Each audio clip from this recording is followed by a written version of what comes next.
Hey, in this video I'm going to be using some really cool new animation and a pool noodle to help illustrate how to swing the club with a really solid hand path. Hand path is a huge key of getting more distance and incredible accuracy. So if you're looking to really get good, I want you to stay tuned.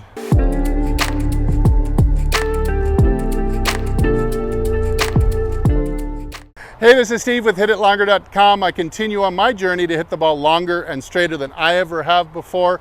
Of course, learning hand path was a huge breakthrough for me. I think it will be for you as well. I'd love to have you play the best you've ever played. All right, so I recently came across this really great animation, kind of looking from above the golfer down, which is really revealing angle for the hand path. This is courtesy of Adam Young Golf. Adam Young either found this or created it himself. He is an outstanding teacher. Really respect what he does. I'm going to leave a link to his website down below, and I highly recommend you go check it out. He's a great fundamental teacher. All right, so let's check out this little animation that he's put out, a couple minutes long, but I want you to watch. It's highlighting really cool graphics here. It's highlighting the curvature of the hand path. And what's really interesting, you'll see, is this left hand by itself, this ghost left hand with no body attached, goes through with the club, that there's a red part of the curve and there's a green part of the curve. And what it represents is the red curve is when the club is moving outwards to the right of the target. And the green is going to represent when it turns into left field and starts arcing around towards shortstop or third base, or however you might perceive it. Now, you can see that point is essentially about right here off the right hip, or maybe the right thigh, is when that handle gets pointing right at your target for the last time coming into impact, and then continues to curve around to the left. Meanwhile, what's really cool is that while the handle is moving around to the left this way, so right now my handle is moving left, the club is still approaching the ball from the inside so it can meet up square to the back of the ball. This is a huge reason why a lot of people hesitate to try to follow this kind of advice, because of the way it feels. The way it feels is that you're going to throw the club into left field and pull the ball way around to the left. This is people's initial notion. Got to remember, a lot of good players, they're coming down and they're throwing the club in their effort to go inside to out. Their handle is curving maybe too much to the right for too long. When it finally straightens out, it's heading more at the target in the follow through. And of course, they'll hit a nice little draw and hit it straight some of the time, but never really get consistent. Not really get their low point consistent either. So when you see this handle going left this way, and you experience it for yourself the first time, you feel like, I'm going to pull it. If I swing this way, the ball's going to go that way.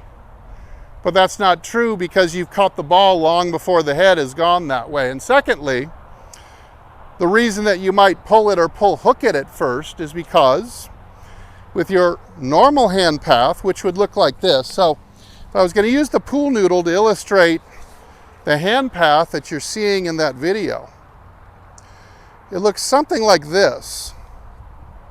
It's not even quite symmetrical, is it? Like this would be symmetrical. It's actually a little biased. Let's add a little vertical to it too. It's actually biased a little bit to the left.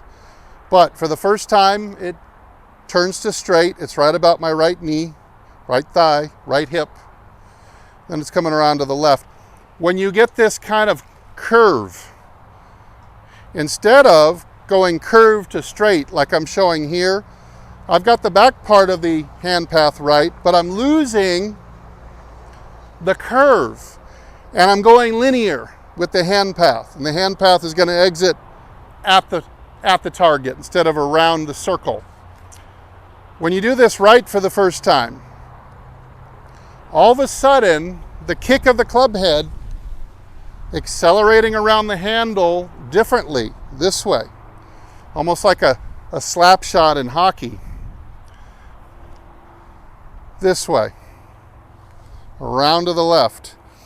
You're also building in more squaring force into the, quote, system. You were probably, with the other hand path, you were flipping the toe over, and your exits probably look like this. Club face down, coming out at or above the shoulder. Worst case scenario is people that come between the, so far above the shoulder, they come out at the neck, like this, with the toe really flipped over. So that would be worst case. Nod your head if you look kind of like that, if you can't get the club to exit below your shoulder. So you'll have more built-in squaring force. But at first, when you have the correct hand path, that's hit really straight, but I didn't have to rotate the face. But at first, people still have their club face rotation in it.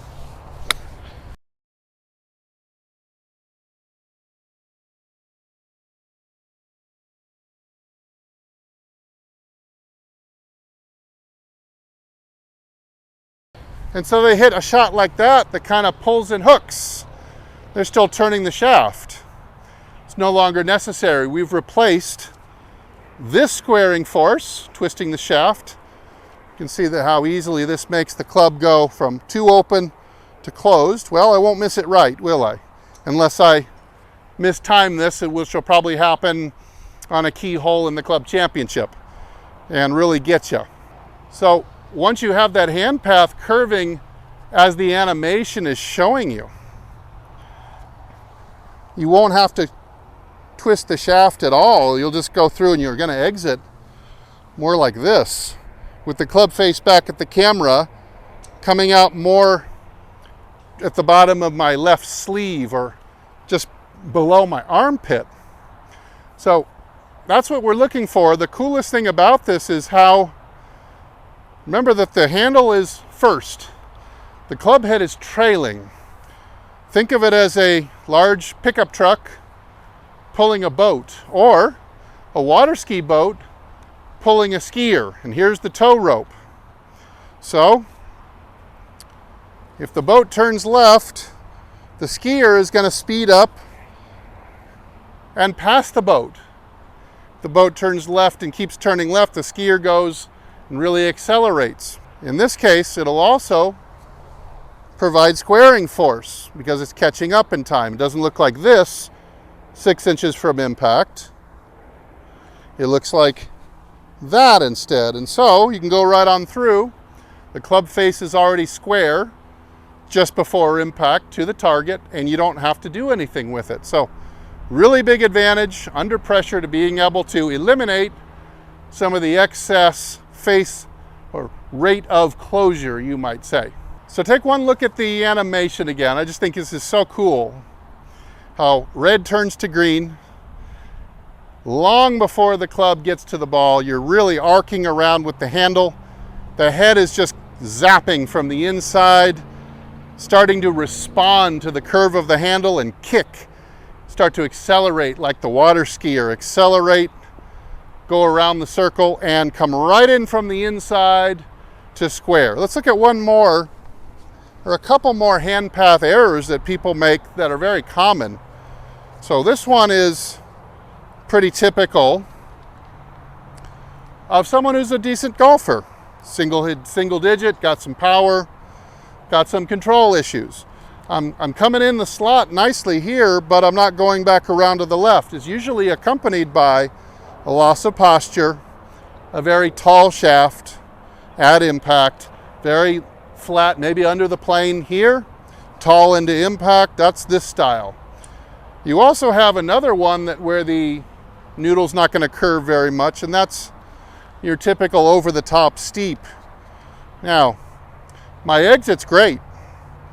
I'm curving around the green line, but unfortunately the first half is more vertical and too straight. So I do not have the leftwards curve This is more, I have some vertical curve from low to high to low, back to low again, but I don't have a lot of in to out to back in curve. It's kind of from the outside in.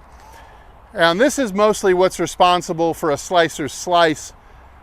Outside in is only a tiny little part of it that's more of a side effect. You can play outside in and hit the ball very straight. Doesn't mean you're going to slice it. It's that there's no horizontal curve to this hand path like this. So my exit's great, but I'm coming into it in the classic over-the-topper style this way, and that's often what gets us pulling and slicing. Now there's one more common than you'd think, and that is when the hand path starts too vertical. Let's say it's got to go more like this from the top of the swing. You see there's some angle to it, some horizontal angle like this, as well as vertical. It's got a nice curve, and I'm going to come right on around my body with it.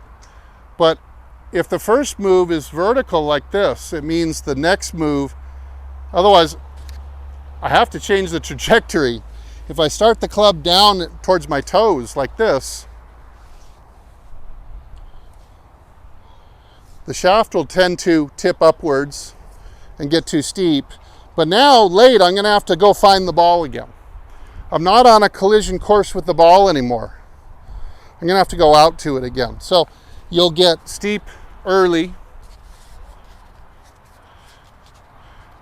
and then too far rightwards late, like this. Your curve of your handle will look kind of like this.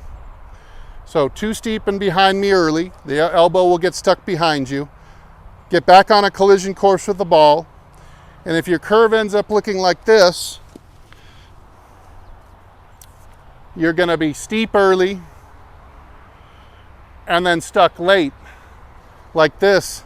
This usually goes together again with loss of posture, and especially this knee and foot action where the thigh gets in the way and you have to angle further out than the animation shows. That animation shows only a mild approach of the handle from the inside to out before it cracks back disproportionately around to the left, but you end up with a stuck club head like this, the club head way inside the hands way out away from the body, tall shaft very tall and very open club face coming in, and again it takes that flip over sometimes.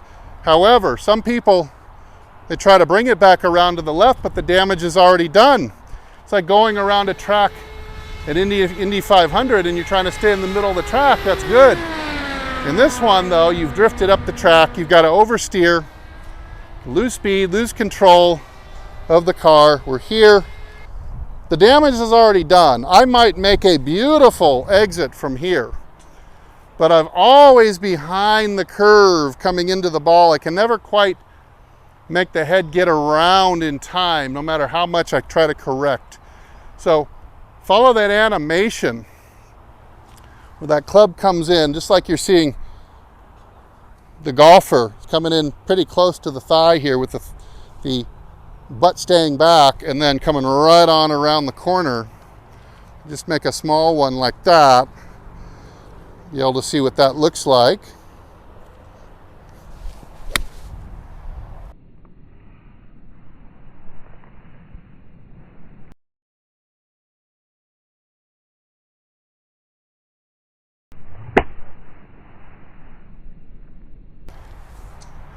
So super duper straight, plenty of power, but it really feels like the club face is just being held so square around the arc as I flap it for speed and get a lot of long straight shots like that. So such cool animation. I hope this gives you, and the noodle exercises, I hope this gives you kind of a vision of how you want your hands to travel during the swing. Something like this. Just about like that. So it's coming in and it's going past your left hip and thigh pretty close as it goes around the corner towards shortstop or even the third baseman in your mind.